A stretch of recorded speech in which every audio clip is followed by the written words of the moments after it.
Well, good morning, Kentuckiana. It is 6 o'clock here on your Friday. Thanks for starting your morning with us here on WHAS11 and over on our streaming channel as well. I'm Jim Stratman. And I'm Gabriel Gonzalez. Now, Jim, you know what's better than a cloudy Valentine's Day? What, Gabe? A rainy Valentine's Day. Better? Yes. Listen, if you're going to have some rain, it might as well be rainy and, stay inside. I guess that's my plans, not Jim's plans. Jim's looking at me like I'm crazy. I think that is I'll be inside my apartment. Matt, you'll probably be outside. Okay. Well, you know what? Whether you have Valentine's Day plans or not, it's still expected to be a rainy weekend. That's right. Temperatures right now, though, into the upper 20s across Jefferson County. We're currently at 22 in Bedford, 25 Seymour, 26 Litchfield, and 30 for folks there near Hodgenville. Clear skies lasting for our Friday. Today is looking like a rather nice day. We've got lots of sunshine that will be headed our direction. Those clear skies stretching all the way from Illinois, Indiana, all the way into Kentucky. We're going to continue staying under a sunny pattern. Notice over towards our west, there is a small disturbance beginning to shape up over towards Kansas and Nebraska. That is our Valentine's Day rainmaker. So it is going to be a bit of a messy pattern as we go into the weekend. Continuing throughout our morning. Lots of sunshine. Our afternoon stays quiet and dry. Temperatures reach 50 degrees. Into the night, clear skies as well, and those clouds build in our skies throughout our Saturday afternoon, and we'll see more overcast conditions arrive throughout Saturday evening. Here's a look at your bus stop forecast. Temperatures in the upper 20s with a few passing clouds. Later into the day, lots of sunshine with temperatures into those lower 50s. But yes, we are tracking rain showers on Valentine's Day. It is going to be a bit of a soggy evening, so keep that in mind. And definitely into Sunday, we're expecting widespread showers to be continuous throughout Sunday morning and most of Sunday afternoon. That's a look at your weekend weather details. More coming up soon. Here's an update on traffic this morning, continuing to move along fine into the city. Nothing holding us up this morning. If we have any holdups, we'll let you know. Jim, Gabe. Matt, thank you very much. We start this morning with breaking news out of South Carolina. 2 people are dead. Another person is hurt after a shooting at South Carolina State University. Officials at the school say the state's law enforcement division is investigating that incident. The campus went on lockdown Thursday night around 9:15. Authorities have not released the names of the victims. We're going to keep you updated, though, throughout the morning as we learn more about this shooting. And here at home, the LMPD is investigating a deadly shooting out in the California neighborhood. LMPD says they went into the 1600 block of Garland Avenue right before 10 o'clock last night. There, they found an unresponsive man with a gunshot wound. He later died at the scene. The LMPD homicide unit is investigating that shooting, and if you have any information, you're asked to call the anonymous tip line at 574-LMPD, or you can use the crime tip portal online.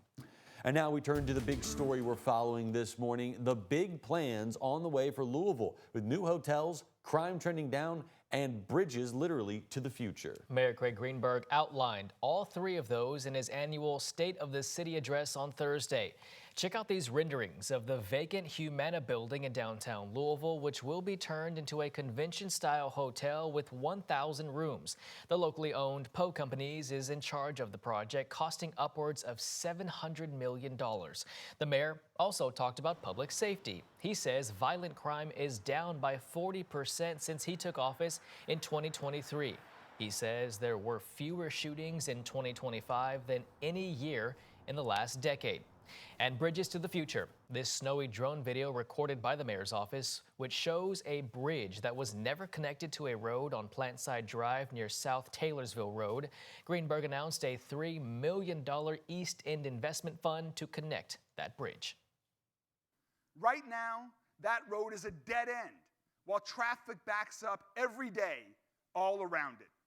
This year, we'll finish the plans to help ease the traffic nightmare that's plagued this area for the past 2 decades. He says this will improve East Louisville roads and make neighborhoods easier to access. Well, the mayor also touched on South End investment. He says that the South End business owners and residents down there have told him time and time again, don't forget about us. The mayor says that 4 new projects all along Dixie Highway show that his administration remembers. Those investments come from a $3 million South End Development Fund that's focused on jump-starting the main South End corridors like Dixie Highway. These developments are focused right now in PRP and Valley Station. We know that the former Frisch's Big Boy you're seeing on your screen down at St. Andrews Church Road will soon be a Longhorn Steakhouse, and a Freddy's Frozen Custard and Steaks Burger is already under construction out on Elsie Road. The owner credits Metro government for the quick start. But the contacts that they have provided for us in moving things through permitting and things like that, absolutely invaluable. That Freddy's is set to open in early July. We also know that a crumble cookie will be coming to Valley Station Shopping Center, and Derby City Pizza Company will be expanding its current location. Still, other South End neighbors say that they are waiting to see their turn when it comes to an economic boost. We've had businesses close in the Iroquois Manor Shopping Center. Specifically, the CVS has moved out. There's more to South Louisville than just PRP and Valley Station. That's Susie Wessel from the Iroquois Neighborhood Association. She says that her neighbors don't want to be forgotten either. And while she's happy to see the investment coming to the South End, she says the next step is to expand it into all of South Louisville. Today, jurors in the Harvest Homecoming murder trial will hear from one of the men who took a plea deal for being involved in the shooting that killed 18-year-old Bryce Gerlach. Joshua Smith is scheduled to take the stand today. He pled guilty to armed robbery and targeting Adrian Thurman, who was at Harvest Homecoming that night. Thurman testified yesterday, saying he saw a group with Smith with what he believed to be a backpack full of guns. When that shooting started, Thurman did not see who shot. So far, none of the people who survived the shooting have identified a shooter. Right now, Isaiah Page is the only person related to the shooting who is on trial. He's accused of shooting and killing Bryce Gerlach. Well, just as the snow and ice melted away, a new problem is emerging in the streets of Louisville: potholes. After a busy January dealing with winter weather, Louisville crews are now turning their attention to fixing what was left behind. In this video from Metro Public Works, you can see crews filling potholes off of Zorn Avenue near River Road from this week. Since January of this year, crews have filled more than 2,500 potholes. And many of the crew members that you see filling those holes out there, they were also part of the Metro Snow Team too. So if you see a pothole, the city wants you to call and tell them where it is so that they can come out and fill it. You can call Metro 311 or the number on your screen, 502-574-5000. Well, Matt, it's a big day for people who like the sun. That's right. We do have lots of sunshine in the forecast today with temperatures reaching the lower 50s, and today is actually our coldest day of the week. Temperatures are going to keep on increasing from here on out, but we do have rain chances in the forecast. Those details coming up in a few short minutes.